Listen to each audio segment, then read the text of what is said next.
Ahí está. Bueno, vamos a pasar a la segunda parte de estas presentaciones. Hoy la presentación va a estar a cargo de la Paz Ochoa. Vamos a hablar acerca de perspectiva de género en salud pública y violencia de género. Para quienes no la conocen, que tenemos algunos invitados de otros lugares, Paz es especialista en medicina familiar, es egresada de nuestra residencia, la residencia OSEP. Ha rotado por servicios externos, principalmente en Barcelona, en el CAP Raval Sud Drasanes y en el CAP Bon Pastor, donde también hizo formación. Fue jefa de residentes de medicina de familia durante el periodo 2019-2020. Es actualmente instructora de la residencia de medicina de familia y está como médica de planta del servicio de familia de OSEP. Ella también tiene algunas actividades docentes, es docente adscripta de la práctica final obligatoria de la Universidad Nacional de Cuyo. La Paz ha hecho un recorrido personal, por motivación también, respecto a temas vinculados a género y salud, así que hoy nos va a compartir un poco de información de lo que implica esta perspectiva en el abordaje de las problemáticas prevalentes del ámbito de la atención primaria. Gracias, Luqui. Buenas tardes a todas y a todos los que están presentes. Yo me ponía a pensar en primer lugar lo que significaba este día, 26 de noviembre, que un poco estamos cerrando el mes destinado en la residencia a lo que fue salud, el abordaje de salud de la mujer, y también estamos a un día del 25 de noviembre que se conmemora el Día de la No Violencia contra la Mujer, en honor a unas hermanas que se llaman Hermanas Mirabal, unas hermanas de República Dominicana. Los invito a googlear cuando termine la clase, no ahora, la historia, así se llevan una historia nueva para quienes no la conocen. Y en este recorrido que hemos estado haciendo desde la residencia, que es un recorrido que yo al menos lo vengo viviendo año a año, que siempre nos centramos el primer mes en salud del niño y en segundo lugar en salud de la mujer.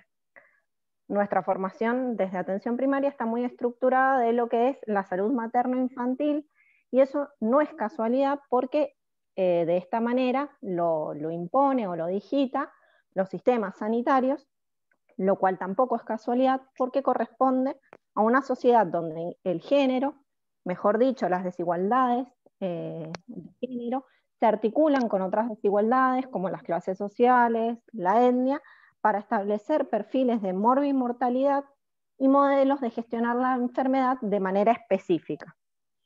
Siguiente. En este sentido, me propuse abordar tres ejes que me parecen interesantes, que fue mi recorrido mental para entender un poquito el tema, y espero que a ustedes también les sirva así. El primero de ellos es la historia del género, o mejor dicho, la construcción de las desigualdades de género en la cultura occidental, ¿sí? Identificándonos con esa cultura, digamos, tal vez un poco más europeísta y no mirando hacia otras culturas. También me propuse que tirar o compartir mejor algunas definiciones de algunos autores que me parecen de los más interesantes acerca de género, perspectiva de género en salud y de violencia de género. Y luego, por último, un abordaje práctico de la violencia de género como problemática de salud pública en el consultorio para todos. Siguiente. Entrando, bueno, y ahí esto es publicado por las redes sociales del Ministerio de Salud en relación a ayer, que fue la conmemoración del 25 años. Para entrar en la historia, los que me conocen saben que me gusta buscar ahí, escarbar la historia de las giladas, digamos. Les traje una frase que es de Rousseau, que es un filósofo, escritor, fue un gran valor de la Revolución Francesa, donde Rousseau define qué es una mujer. Entonces, el tipo dice, bueno, una mujer, y abre esta definición. Es un ser que no es mi esposa, ni mi amante, ni mi sirvienta, ni mi hija, ni mi objeto. Es todo eso a la vez. Bravísimo. Siguiente.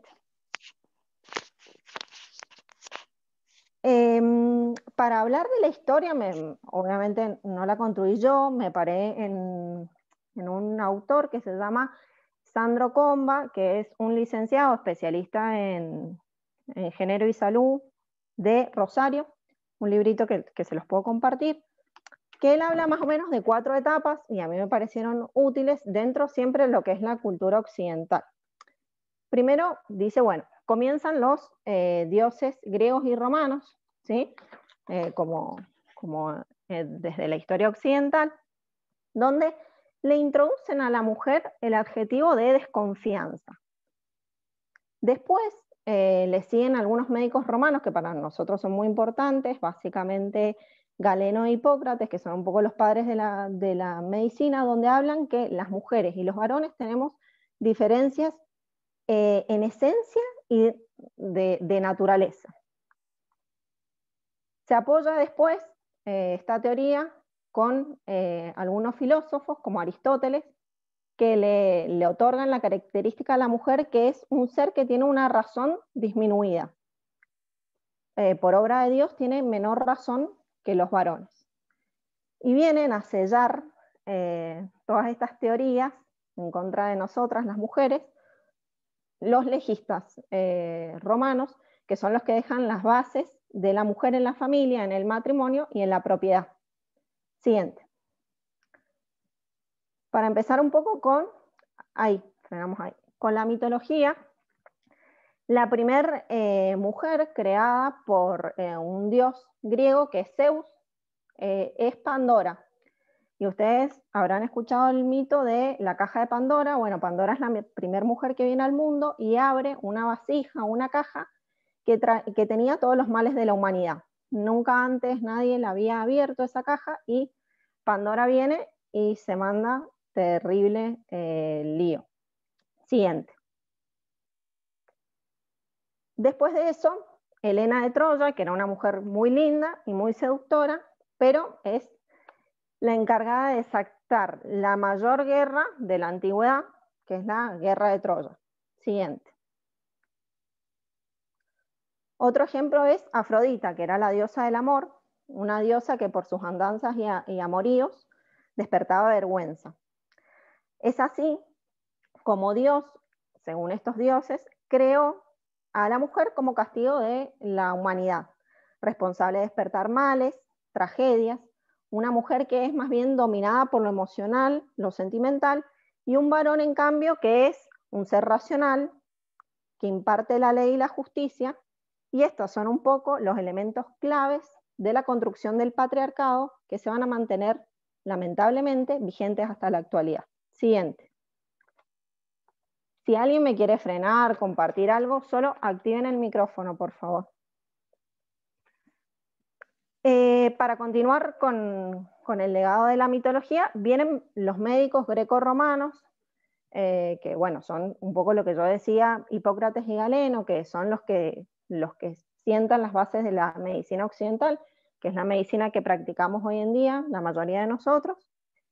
Comienza Hipócrates 400 años antes de Cristo, que es el padre de la clínica médica, convierte a Hipócrates en la medicina como profesión, la separa de la filosofía, y él se encarga de describir cómo se producen las enfermedades.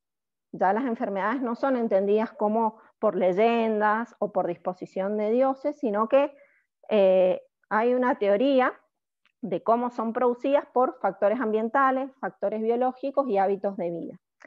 Y en el caso de la mujer, para explicar la producción de las enfermedades, él hablaba de la matriz migratoria, que básicamente es el útero, que era el encargado de producir todas las enfermedades en la mujer, desde un dolor dentario hasta un trastorno de ánimo. Y esta matriz, todas las enfermedades que tenían las mujeres eran denominadas histeria, que después se va a convertir en lo que conocemos como histeria, ¿no? Como la mujer histérica. También Hipócrates creía que habían diferencias entre el hombre y la mujer estructurales, El cuerpo del varón estaba constituido por un tejido denso y compacto, mientras que el cuerpo de la mujer estaba constituido por un tejido laxo y esponjoso. Por esta razón, la mujer se disponía a llenarse de fluidos y el hombre se disponía a emanar los fluidos corporales. Establece así la dialéctica entre una mujer que era floja y un varón, que era fuerte. Marca el andamiaje en el cual existen diferencias en esencia y en estructura entre el hombre y la mujer, y no describe esas diferencias como una construcción sociohistórica y cultural, sino que esas diferencias para Hipócrates eran diferencias culturales. Siguiente. Viene Galeno, que es el padre de la anatomía, la fisiología y la fisiopatología. Hablando de Galeno, tiene como más de 60 libros, todos de medicina, y describe a la mujer como fría y húmeda, y el hombre como seco y caliente. Un hombre perfecto y una mujer que es imperfecta. El hombre es escogido por la naturaleza por sus valores de coraje, inteligencia y razón. La mujer, según Galeno, en realidad se trataba de un hombre mutilado.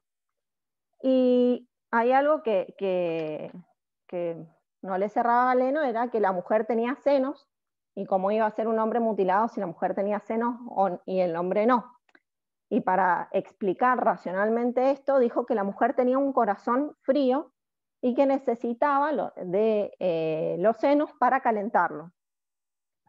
Así que fíjense cómo se las ingenió Galeno para dejarnos ahí siempre mal paradas.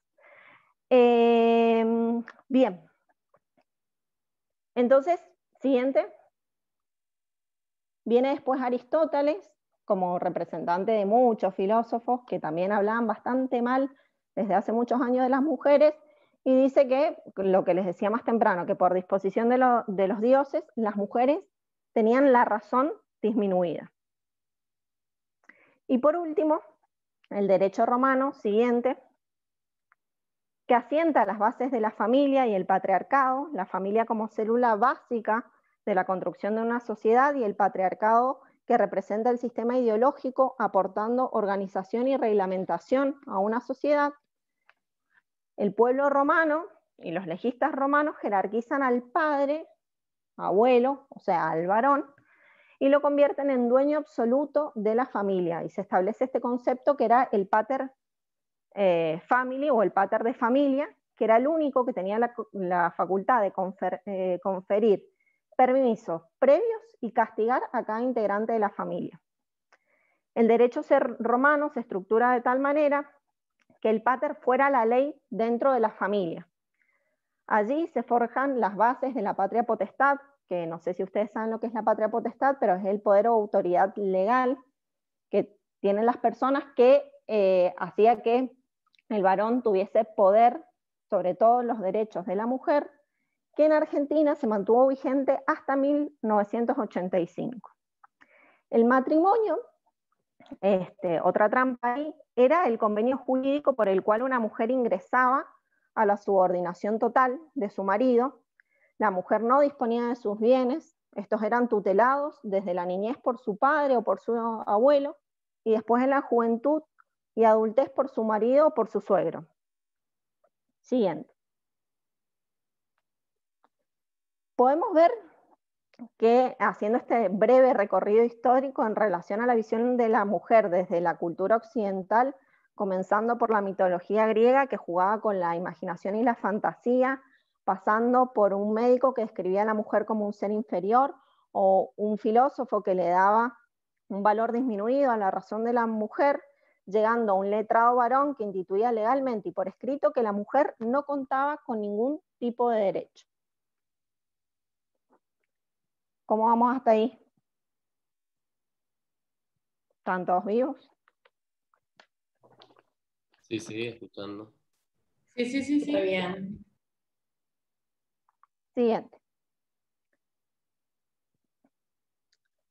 Pasamos a algunas definiciones y ahí quería que activen los micrófonos brevemente porque no tenemos tanto tiempo, pero a ver, si alguno podría definir con una palabra o como le parezca, o a lo mejor algún autor que que quiera compartir estas tres cositas. Siguiente, género, perspectiva de género en salud y violencia de género. ¿Saben qué? Vamos a hacer una cosa, perspectiva de género y salud, la dejamos para las otras preguntas que les voy a hacer más adelante. Si alguien quiere compartir qué piensa o cómo definiría género.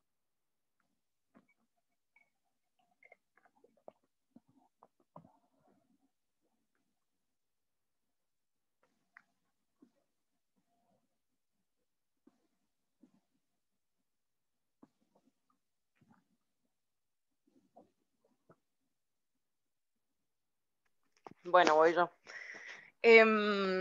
Nada, pienso que es como una construcción básicamente sociocultural, porque las hacen las distintas sociedades, que generan cierta perspectiva del ser humano como tal en sociedad. No sé si me explico. Puede tener relación con el sexo biológico, como puede ser que no.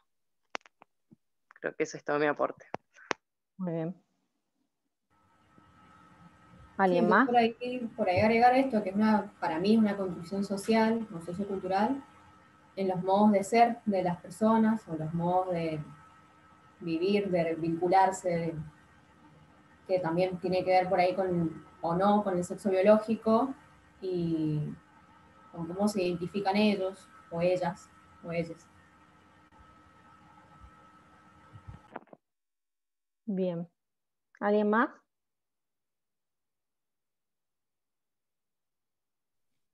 Siguiente.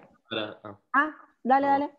Por ahí para agregar alguna otra característica del género y ir armando entre todos la definición, también es importante separar y decir que género no es lo mismo y no tiene que ver con la orientación sexual y no tiene que ver justamente con el sexo, sino que es una construcción cultural. Un poco lo que decían las chicas, pero bueno, para aclarar eso también. Muy bueno. Siguiente, bueno, lo han definido muchísimo más completo de lo que yo les he traído.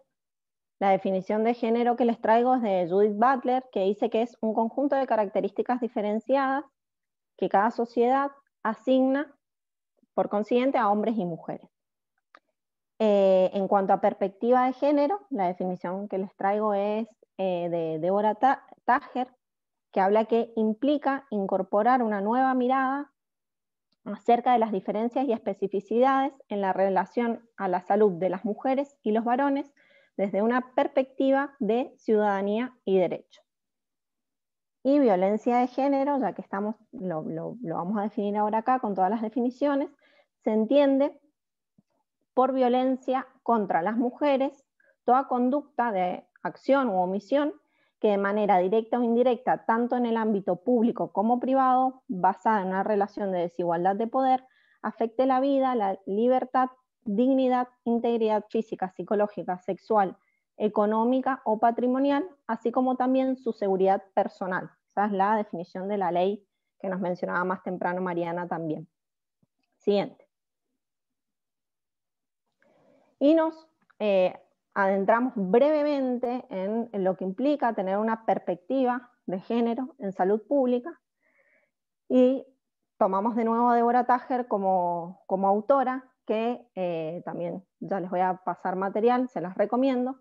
Nos dice que implica incorporar el modo en que las asimetrías sociales entre varones y mujeres determinan diferencialmente el proceso salud de enfermedad de atención de ambos grupos genéricos, que articuladas con otras asimetrías tales como las clases sociales, establecerán perfiles de morbimortalidad específicos en la gestión de la enfermedad. O sea, no, las mujeres y los varones se enferman de manera distinta, tienen estructuras del cuerpo distintas, como decía Hipócrates, el varón es más fuerte y la mujer es más débil, entonces la mujer tiene que consultar de manera anticipada a los servicios sanitarios. No, eso es una construcción sociocultural que atraviesa todos los estratos de una sociedad y por supuesto que va a llegar a la construcción del sistema de salud público, al funcionamiento de la atención primaria de salud, que nosotros tenemos que repensar y que tenemos que romper, ¿sí? Hoy en día implica mirar, implica pararse sobre las desigualdades, hablar de género, ¿sí? No porque los afecten enfermedades del campo biológico distinto, sino que el hombre y la mujer, por sus construcciones socioculturales, van a tener distintas formas de enfermar y distintas formas de resolver su enfermedad que genera asimetría, ¿sí? Y que obviamente esas asimetrías no están solitas, sino que se van a articular con la clase social a la que pertenezcan, con la etnia a la que pertenezcan. Siguiente. Yo les había compartido 4 preguntas que, sobre todo el grupo de la RESI, no lo hice para el resto de la oyentada, pero ahí, si Vicky, las podés ir pasando. La primera de ellas, no sé si llegaron a pensar, era que pensemos qué creen que significa adoptar una mirada de género en salud, tener una perspectiva de género en salud. La segunda es pensar a qué se debe el actual auge y visibilidad del género en salud. Siguiente. ¿Es solo aplicable a las mujeres esta perspectiva? ¿Se puede utilizar esta perspectiva para abordar también problemas de salud de los varones? Quiero, si alguien había pensado alguna respuesta, me la comparta, si habían llegado a charlar algo.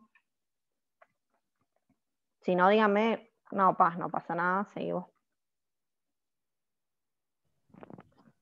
Yo creo que me parece que es algo también que hablamos un poco en la clase. Hola, Paz, soy la Romy. Hola. Hola, no sé si me escuchan. Sí, está hablando la Guille también, creo.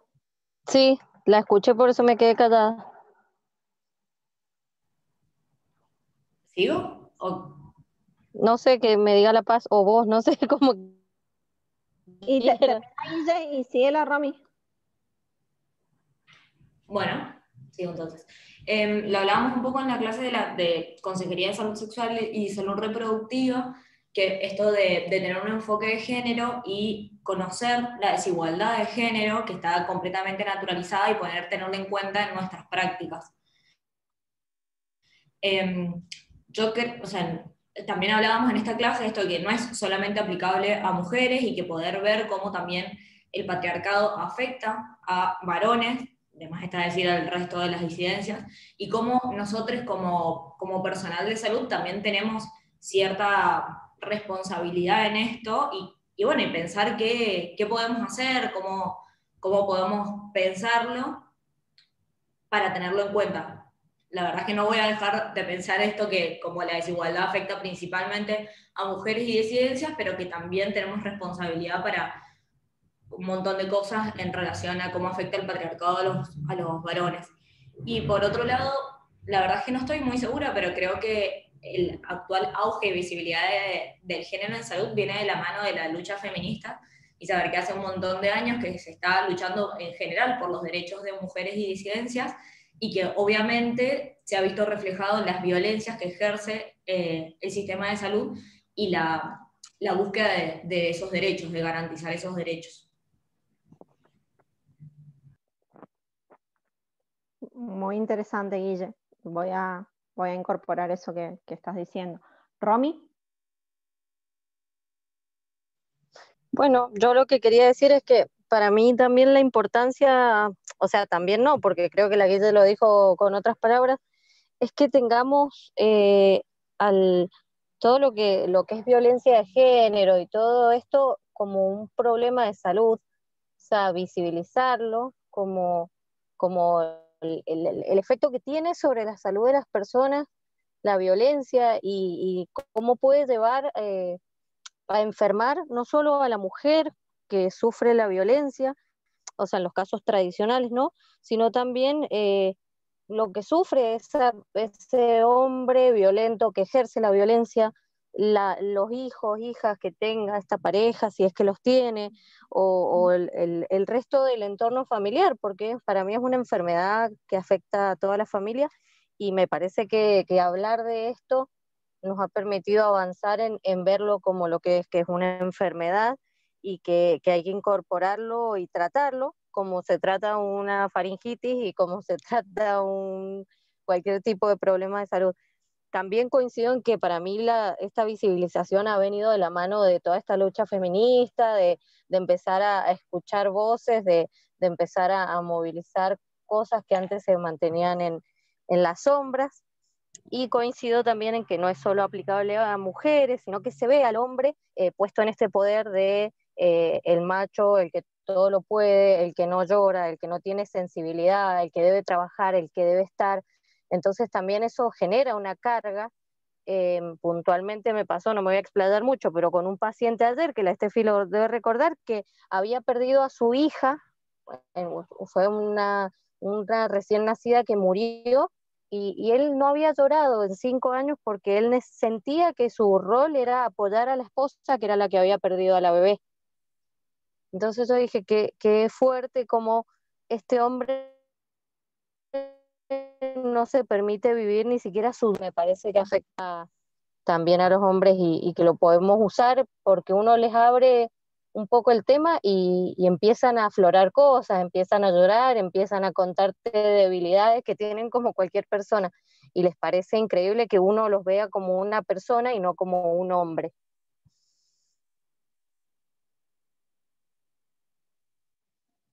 ¿Alguien más?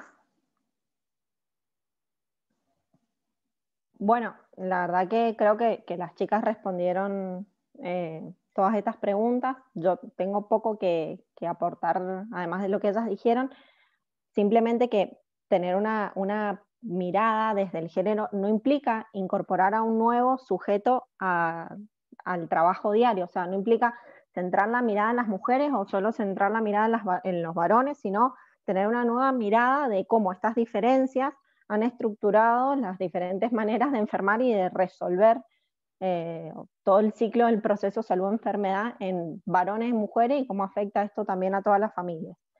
Es verdad que el auge que ha tenido, por lo menos en América Latina, viene de la mano de movimientos sociales, de la lucha feminista. También hay una corriente teórico-política como es la LAMES dentro de la medicina social en América Latina, que nos hace un territorio especial para poder estar hablando de estos temas. Y también la incorporación de la mujer al mundo laboral, y en esto cómo se incorporó la mujer al mundo de la salud, ¿no? Que ya vamos a hablar de algunos datos más duros de eso. Por supuesto que no es solo aplicable solo a mujeres, sino que también a varones, y también se puede utilizar para abordar los problemas de los varones, sí, y de hecho eso es muy necesario, puesto que para avanzar en una agenda de salud con perspectiva de género es imprescindible incluir a los varones para pensar también sus problemas específicos de género en el proceso salud de enfermedad, y así como para valorar sus conductas que pueden influir en la salud de las mujeres y de las niñas con las que se relacionan. Conductas ligadas a la masculinidad hegemónica, como el ejercicio del poder, exposición a situaciones de riesgo, resolución violenta de conflictos, falta de registro de síntomas, que por supuesto, como decía recién, van a terminar dañando la salud de quienes están a su lado.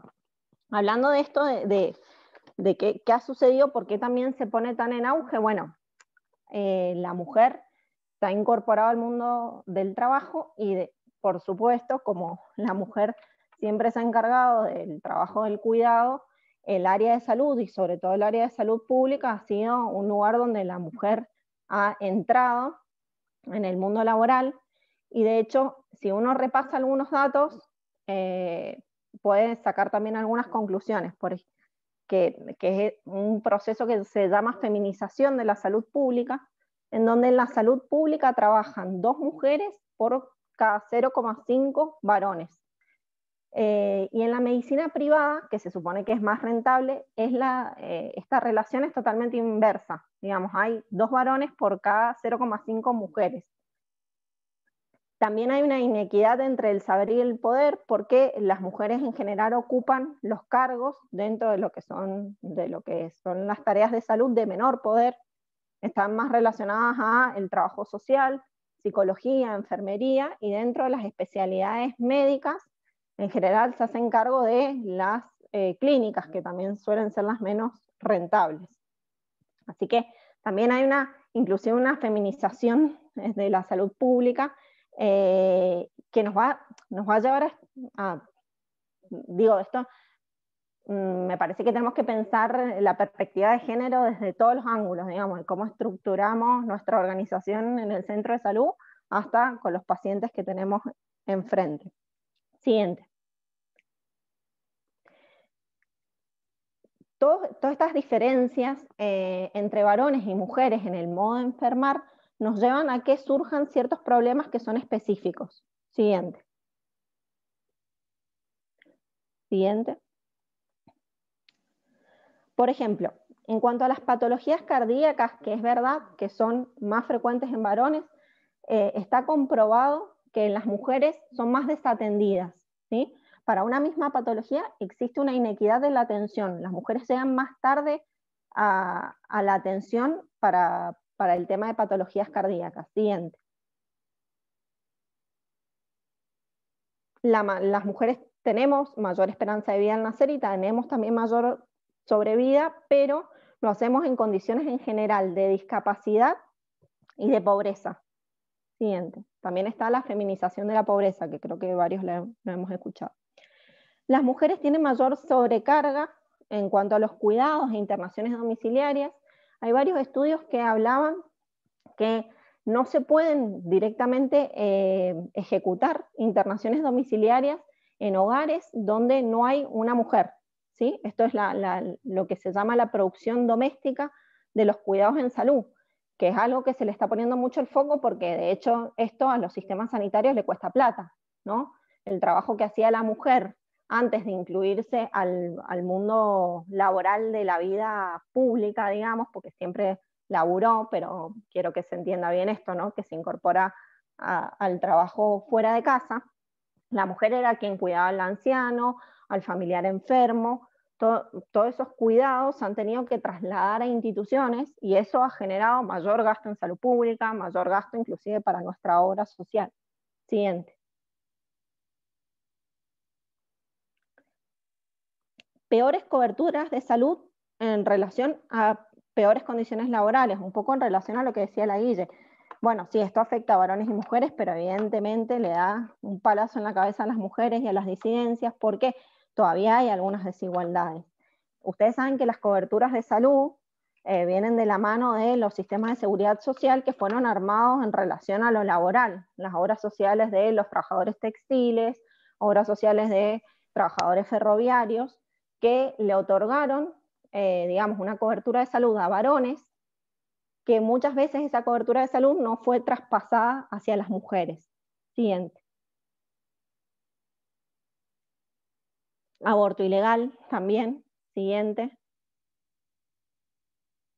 Y un verdadero aumento de la mujer en relación al varón de la morbimortalidad asociada a la violencia de género. Por eso entendemos la violencia de género como un problema de salud pública. Podemos discutir si es una patología, un problema sociocultural, bueno, lo podemos definir de diferentes maneras, pero sí debe estar en la agenda de la salud pública. Siguiente. Y ahí sí nos entramos al último eje que quería abordar. Me voy a pasar un poquito de hora, les pido disculpas, he tratado de ir rápido, que es el abordaje de la violencia de género en consultorio. En marzo del 2009 fue sancionada la ley 26.485 en la Argentina, que es la ley de protección integral para prevenir, sancionar y erradicar la violencia de género contra las mujeres, y a través de esta ley se definen algunas cosas, tira algunas definiciones, pero sobre todo sienta la base, digamos, legislativa para que se creen un montón de organismos que son los que van a proteger a las mujeres, ¿no? Nosotros vamos a terminar derivando a el área de género y diversidad de Guaymallén, y ese área fue creada gracias a que existe esta ley. Como dice un amigo mío, legislar para educar. Así que es muy importante que conozcamos las leyes porque abren este abanico de instituciones y circuitos sobre el que nos apoyamos todos los días. Esta ley establece que existen 5 tipos de violencia que me gustaría, bueno, en realidad, para ser un poquito más rápida, las voy a mencionar, si quieren después las charlamos específicamente, que es la violencia económica y patrimonial, la violencia sexual, física, simbólica y psicológica. Creo que de todos nos imaginamos una definición, o la tenemos más o menos clara. Por ahí la simbólica me gustaría definirla, porque yo no la tengo ahí tan a mano, que implica naturalizar la discriminación, la desigualdad y la subordinación de la mujer en la sociedad. Y la violencia psicológica es la que produce en la mujer una disminución de su autoestima y que va degradando y perturbando su desarrollo personal. Siguiente. Bueno, esto fue etapa de Clarín, creo que en el año 2003, no me acuerdo, que iniciaron una demanda por violencia simbólica a Clarín hacia las mujeres. Me parece que la demanda fue iniciada como en el 2011, posterior a la ley, donde Clarín saca este comunicado que dice: las fábricas de hijos conciben en serie y obtienen una mejor pensión del Estado. En relación al proceso de asignación universal por hijo, ¿no? Que la mujer, digamos, como está como si los hijos los produce para cobrar la asignación. Siguiente. Espero que todos estén haciendo, ay, no puedo creer. Bueno, después también la ley nos dice dónde se puede desarrollar la violencia de género en diferentes ámbitos. Puede ser doméstica, cuando incorpora el ámbito familiar, un familiar cercano, en el hogar. Puede ser institucional, que está ejercida por una institución pública. Puede ser en el ámbito laboral. Puede ser obstétrica, que la ha definido muy bien Mariana. Y también puede ser mediática, que esto hace referencia a cuando un medio masivo de comunicación difunde imágenes de una mujer maltratada, afianzando los patrones de comportamiento violentos. Siguiente.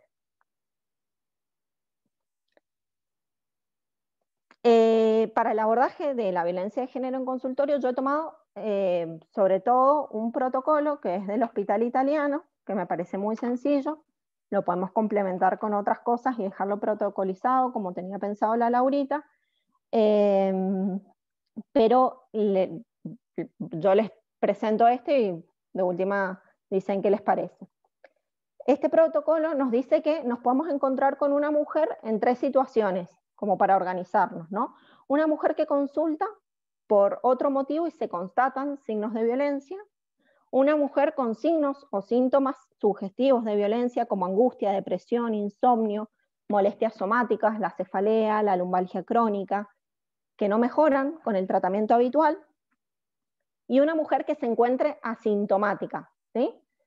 A la mujer asintomática nosotros le haríamos un rastreo. El rastreo de violencia de género es una recomendación de tipo B.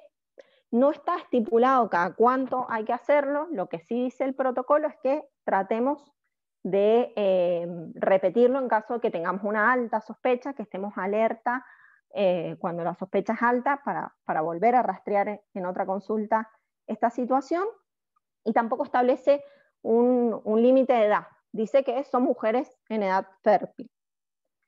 Entonces, nos dice este protocolo que frente a estas 3 situaciones, nosotros lo que tenemos que hacer en consultorio es hacer la pregunta, ¿sí? Sospechamos de entrada violencia, aunque la mujer esté sana, solo porque es un problema de salud muy prevalente, y nos sugiere una pregunta que, para abrir el tema, que es: ¿ha sufrido alguna vez violencia? Siguiente. Bien. Animación. Siguiente.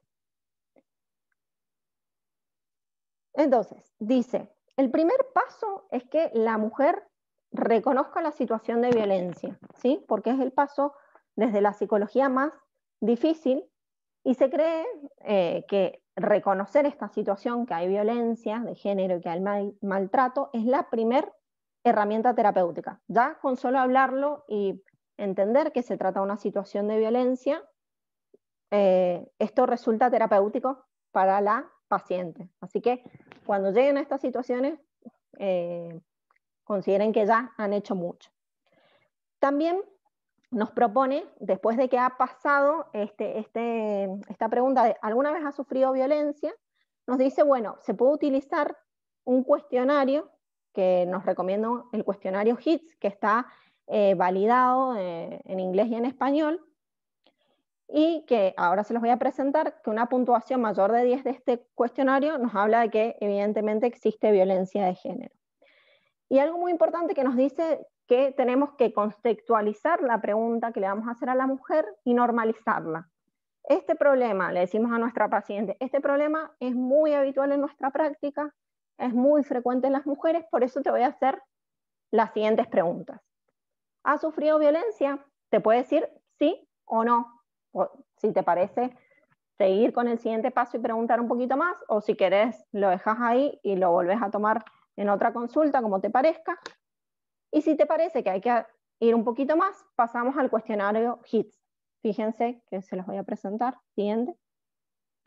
Dice, 4 preguntas, muy simples. En los últimos 12 meses, ¿alguna vez tu pareja te lastimó físicamente, te insultó, te amenazó, te gritó? Y ahí nos responden con una crucecita nunca, rara vez, a veces, bastante a menudo, a menudo. Lo terminamos de leer y sacamos la puntuación. Recuerden, más de 10 se considera positivo. Siguiente. Bien, el segundo paso, según este protocolo, es seguir escuchando, dar un espacio de escucha abierta, porque a lo mejor la mujer nos quiere contar una situación particular de cómo es la violencia, si el marido tiene un problema de consumo, en qué situaciones se da, si la obliga a tener relaciones, dejar un espacio dentro de la consulta que sea un espacio abierto, porque la mujer se sienta escuchada y se puede explayar. Y nos dice que prestemos especial atención a algunas características de las mujeres maltratadas, que son la inseguridad, la baja autoestima y la sensación de minusvalía, que eso también nos puede llevar a una mujer que le cuesta un poquito más hablar, que no se haga su lugar en la consulta, entonces que estamos conscientes de habilitarle nosotros ese espacio. ¿Sí? Siguiente. Bien, y este es el tercer paso, que el protocolo lo llama consejo médico. ¿Sí? Algo muy importante que les quiero transmitir, que me quedó muy claro de compartir, o sea, he estado formándome con las psicólogas del centro de salud, charlando por teléfono con gente del área de género y diversidad de Guaymallén, es que lo primordial no es iniciar las acciones legales, ¿sí? Lo primero es esto, la escucha a la paciente, el consejo médico y llevarla a un lugar que ahora les voy a contar, pero no se centren en la denuncia. Bien, el consejo médico es básicamente una serie de recomendaciones o de aclaraciones que le tenemos que compartir a la paciente para que le queden claros y ser muy claros en esto. Vamos, Vicky. La violencia de género es un delito, ¿sí? Así que eso dejarlo claro. El único culpable es el victimario. No es un problema de familia, una discusión familiar. No, hay un victimario, que es el varón, y una víctima, que es la mujer. Y el culpable de esto es el varón. Muchas mujeres tienen este problema, hay que naturalizarlo un poco más, y esto se lo tenemos que compartir a la paciente. Siguiente. Es una enfermedad grave, crónica y cíclica, con consecuencias para toda la familia, y exige tratamiento sin que sea considerado el victimario como un enfermo mental. No es que tiene una enfermedad mental, una patología mental a tratar por un psiquiatra. Siguiente. El maltrato tiene solución y la única forma es cortar con la violencia. Siguiente. Cortar la violencia no implica separarse, esto es un miedo muy habitual, y no implica que nunca más va a ver al agresor, que se va a separar, que el agresor se va a ir a vivir a otro lado, porque obviamente existe un vínculo seguramente muy fuerte y de muchos años con el agresor, entonces nosotros también no nos podemos sentar en la consulta a putear al agresor, sino dejar estos puntos claros desde nuestro lugar de profesionales. Siguiente. Existen equipos multidisciplinarios con un abordaje psicológico, legal y social. Siguiente. Y estos equipos, gracias a varios estudios, están demostrados que son la mejor alternativa terapéutica para esta problemática. Siguiente. La denuncia no es obligatoria, pero es una herramienta para frenar la violencia y puede ser civil o penal. Ahí les voy a explicar los dos tipos de denuncia para que nos queden claros. Siguiente.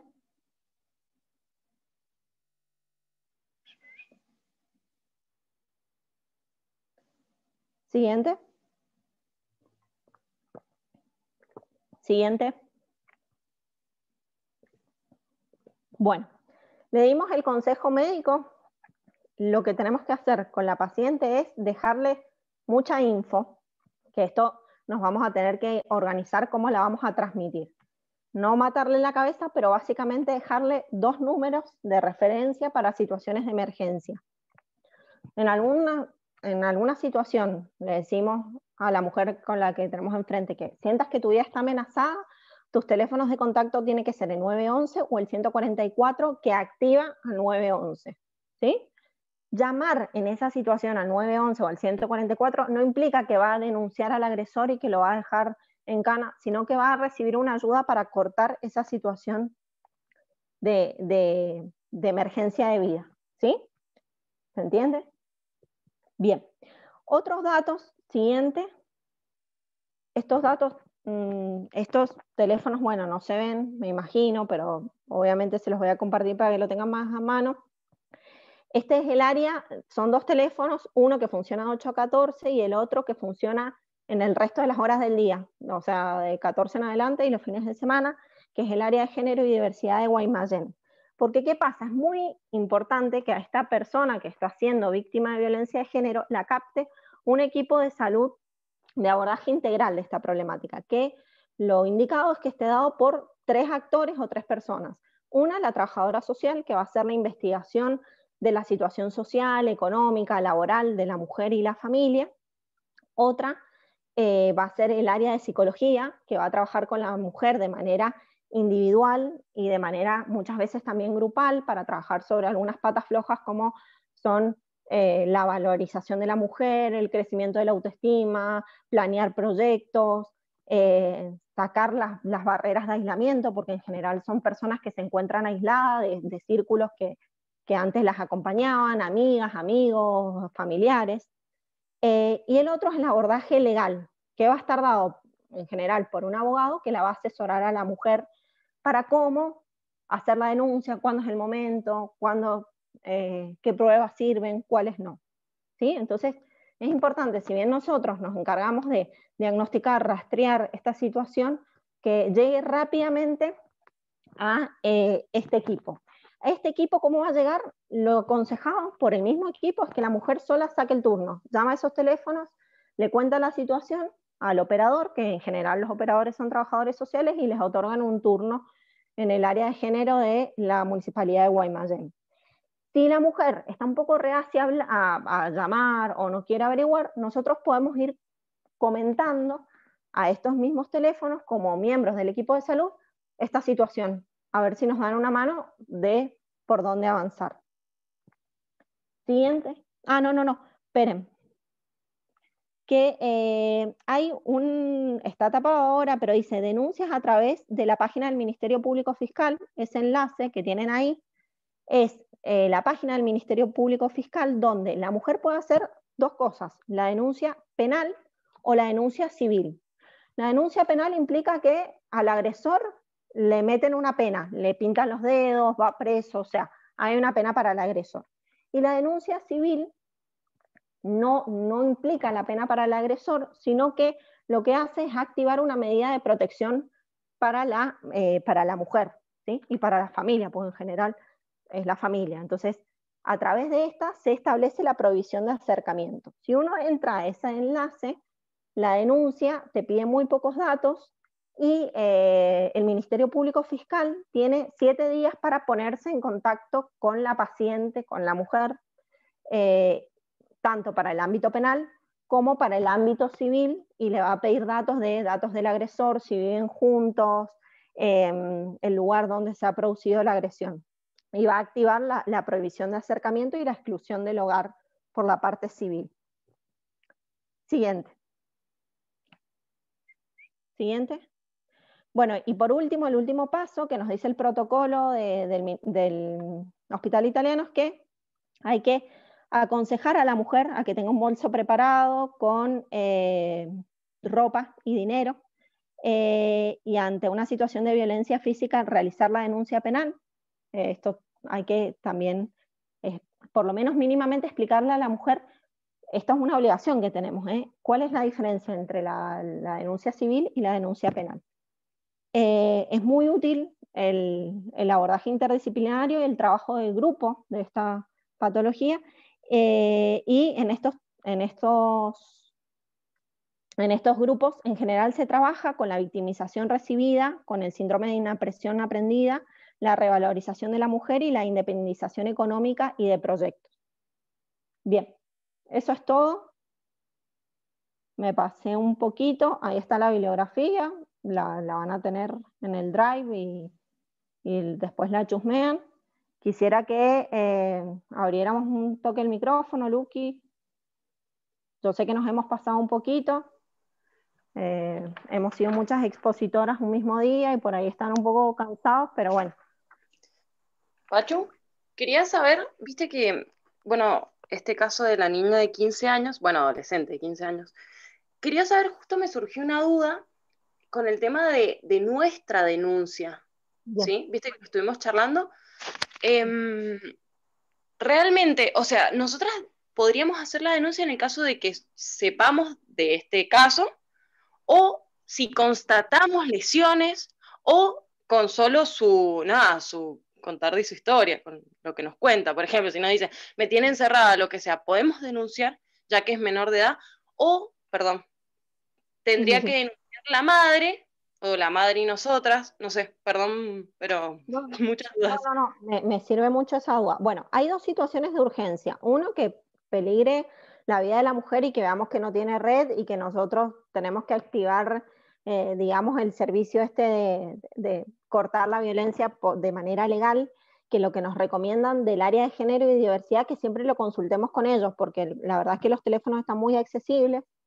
Yo llamé para pedir información y están muy abiertos, con mucha disponibilidad, y que charlemos ese tema con ellos. En caso de que nosotros veamos una situación de urgencia extrema y que la mujer no va a activar la vía de emergencia o la denuncia. Y en caso, otra situación de urgencia donde nosotros tenemos mucha responsabilidad como institución y como efectores públicos que somos, es la de los menores. Y en el caso de los menores, lo que hay que hacer es poner en conocimiento a un adulto responsable y que sea el adulto responsable el que haga la denuncia. Eso es lo indicado. Que en este caso, esta chica que vos me comentaste, eso había sucedido. Y ahí ya interviene el Ministerio Público Fiscal y la Fiscalía de Género directamente, que conectan con el área de género y diversidad departamental que correspondan. A cada fiscalía le corresponde también un área departamental. Si vemos está todo mal, la chica no quiere denunciar, el adulto responsable no hay o no lo quiere hacer, nosotros lo tenemos que llevar a lo que era el OAL, el órgano administrativo local, que ahora se llama ETI, no me acuerdo qué significaban esas siglas, que se activa mediante un mail. Ese mail no lo cargué ahí, me faltó, pero ya se los voy a pasar. Entonces nosotros consultamos esta situación al lo que sería el OAL, digamos, que es una situación de violencia de género, pero también está enmarcado como en maltrato infantil, porque hay que darle una medida de protección rápida a esa persona que es menor. ¿Sí? No sé si respondí. Sí, Pacho, sí. Ahora, sí, bueno, si ya constatamos que, por ejemplo, tiene, no sé, un hematoma en el ojo, lo que sea, ahí sí hacemos la denuncia nosotras. No, es que no te marca el camino, no lo marca la lesión que yo vea, sino que lo marca un poco de que vaya a haber un adulto responsable que pueda preguntar, que pueda hacer la denuncia, que se pueda hacer cargo de ese caso y seguirlo. Y si en ese sentido no nos encontramos con ese adulto responsable, lo que nosotros podríamos hacer es pasarle el caso al área de género y diversidad, que ellos evalúen la gravedad y de que ahí nos den el consejo o no si nosotros tenemos que hacer la denuncia. Que actualmente antes uno tenía que acudir a la fiscalía y por el tema de pandemia se puede hacer todo a través de la página con el enlace que les pasé. Gracias. Bueno, sé que están muertos, la verdad, y me da pena que hayamos visto este tema al final, pero bueno, si alguien más tiene alguna duda o si surge una duda después, me pueden consultar. Yo quiero decir algo, no sé si prefieren que lo deje para otro momento, pero es otra duda. No, dale.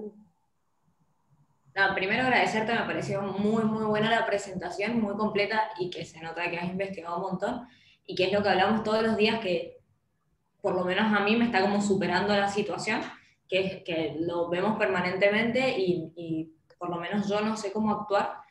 Por un lado, el tema de las denuncias, a mí me da mucho miedo, o sea, sinceramente es como que siento que debería conocer un poco qué pasa después de eso, porque a mí me genera esto, o sea, como hoy decíamos, bueno, si es menor y constatamos maltrato y hay que denunciar, y yo no sé si le estoy complicando más la vida a esa persona, pero por otro lado, esto porque en una situación quizás un poco más urgente, pero me parece que lo que encontramos quizás más todos los días son otras situaciones de violencia de género, que no sé, un poco menores, no está bueno tampoco, pero bueno, como un poco más tranquilas, y sin embargo me parece que siento que me faltan herramientas para poder como abordar esas situaciones de una situación, de por ejemplo, que una persona nos cuente que no sale de la casa porque su pareja no la deja, que nos dice que no le pega, pero bueno, es esto, nos estamos dando cuenta que no está saliendo de la casa o que tiene estos celos y que entonces no puede usar el celular porque él la controla y todas esas cosas, es como que ahí también siento que me quedo corta. Y que no es suficiente el momento de la consulta con nosotros.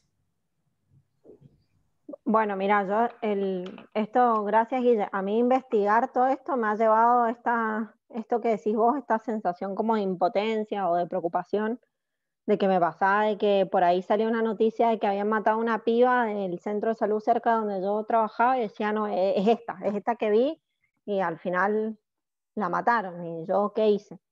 Entonces, entiendo esa situación de desesperación, pero bueno, básicamente la bibliografía que yo les puedo compartir y un poco la gente que trabaja en esto todos los días, me dice que es un proceso súper largo, que es algo que está seguramente construido en el núcleo de esa familia, de esa pareja desde hace muchísimos años y que nosotros no vamos a venir a solucionar con una acción puntual como puede ser denunciar.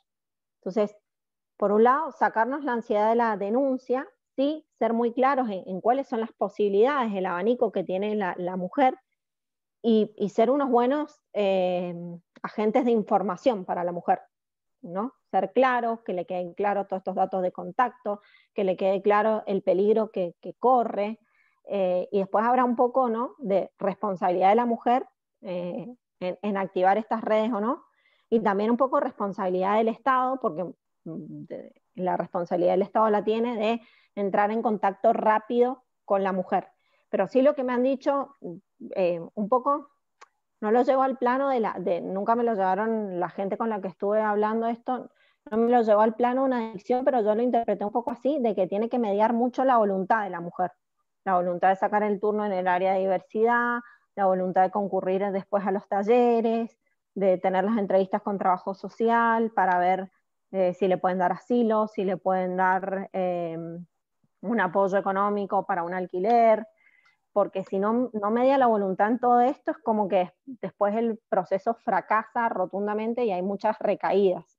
Y por mi corta experiencia también lo he visto así, digamos. Entonces, bueno, nada, acompañar, tener el ojo bien abierto para todas estas situaciones, llevar el diagnóstico a la mesa que compartimos con el paciente, esa mesa de diálogo, y que lo pueda entender como un problema y que se vaya maquinando, y eso va a ser un proceso que en algún momento hará su efecto. Claro, porque eso, por ahí siento que quizás nosotras nos podemos dar cuenta y ponerle el nombre de violencia de género a algo que esa persona no se está dando cuenta o que no le está poniendo ese rótulo. Y ahí es como cuando entro como, bueno, quizás meterme más por ese lado, o hablar más de eso, o que ella se dé cuenta, o no me corresponde. Es como que, no sé, un encuentro de sentimientos que no sé cómo abordarlo. Pero bueno, genial, gracias. Sí, yo me acuerdo de una consulta que, cómo también entender que somos mínimos actores en todo esto, ¿no? Cómo influyen las organizaciones sociales, los medios de comunicación, los trabajadores sociales, el resto del equipo del centro de salud. Me acuerdo una vez me parece que fue en el 2016, en una de las primeras marchas del Ni Una Menos, que una paciente vino al centro de salud y me dijo, yo venía porque en la tele vi una movilización donde había un cartel que decía algo que a mí me pasa. Y decir, wow, o sea, así inició el motivo de consulta. O sea, cómo influyó en ese momento la marcha que llegó a un medio masivo de comunicación y así. O sea, creo que tenemos muchos frentes para abrir con esto y que, bueno, genera mucha ansiedad, pero nada, hay que seguir acompañando, también formándonos más. Y haciendo intervenciones en el centro de salud. Sí. Y también en algún momento abrir las redes para trabajar con los varones, ¿no? Como que también no estamos trabajando con los varones. La crianza, bueno, después los varones violentos. ¿Alguien más? ¿Algún otro comentario, duda, pregunta, reflexión de todo esto que quiera compartir?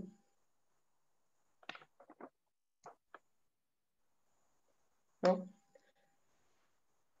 Bueno, Pasi, primero que nada, gracias por el recorrido también, por todo el tiempo invertido en esto. Creo que es lo que hemos venido hablando a lo largo de estos 2 meses que ya se van cumpliendo, que creo que hay que trabajar a nivel de equipo, trabajando sobre las motivaciones, los intereses también individuales pero grupales, que nos permitan producir un enriquecimiento en definitiva colectivo.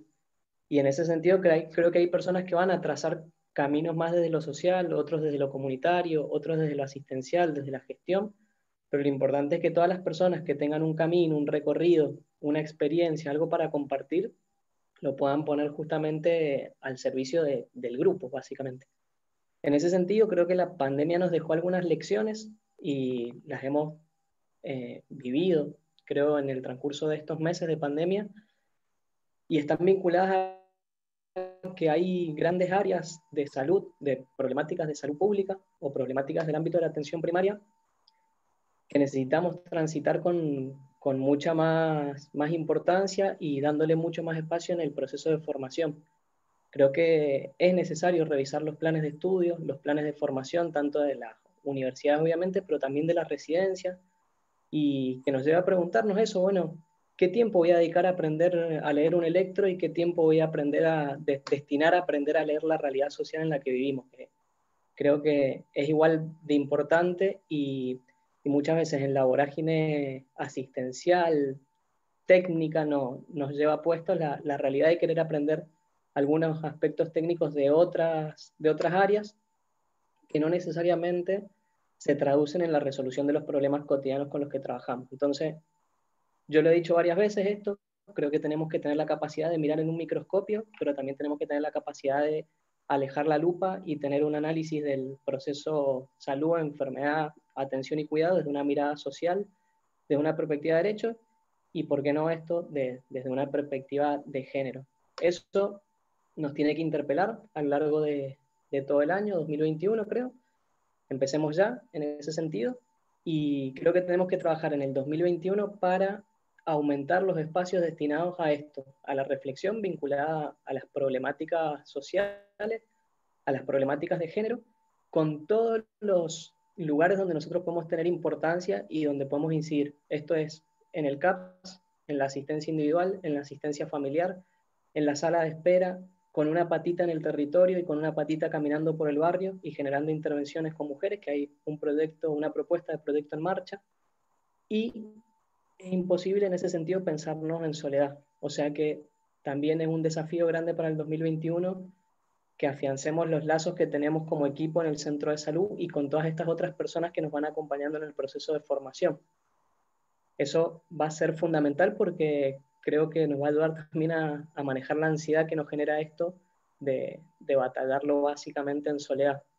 Con respecto a la ansiedad de la Guille, decirle que tranquila, que tu ansiedad es nuestra ansiedad, tu ansiedad también está vinculada a que llevas 1 mes y medio de formación, así que espero que en estos próximos 4 años puedas terminar este proceso de formación con todas las herramientas como para poder hacer frente a esta situación, y eso nos tiene que encontrar a todos en esa búsqueda.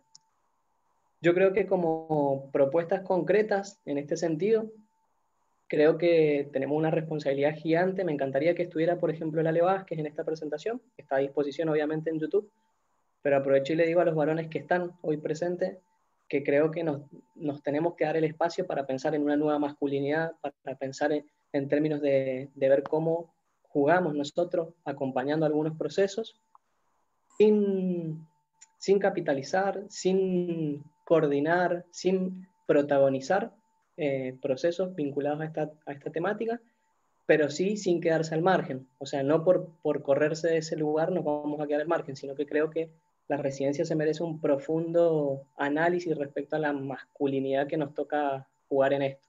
Entonces, es una invitación. Y la segunda invitación es a que todas las mujeres que forman parte de la RESI podamos y puedan trabajar en la implementación de aportarle a la residencia una perspectiva que tenga que ver con una perspectiva de género y con una perspectiva feminista que nos permita avanzar justamente en la conquista de todo esto que hemos venido hablando. Así que en eso, desde los lugares que nos toque gestionar, a mí, al equipo de instrucción y en lo que podamos hacer, creo que tenemos que dar el espacio y ustedes empujan. O sea, son ustedes quienes tienen que hacer avanzar y cuestionar cuando se provoca algún retroceso. Yo se los dije también en el día inaugural del año de formación de la residencia. Creo que así como abordamos la perspectiva de género, tenemos que abordar la perspectiva de derecho, tenemos que abordar la perspectiva de qué salud pública queremos, qué perspectiva de atención queremos generar, pero principalmente qué perspectiva de formación queremos. Y así como estamos poniendo en discusión todos los ejes de opresión, si se quiere, tenemos que también poner en discusión los ejes vinculados a los procesos de formación.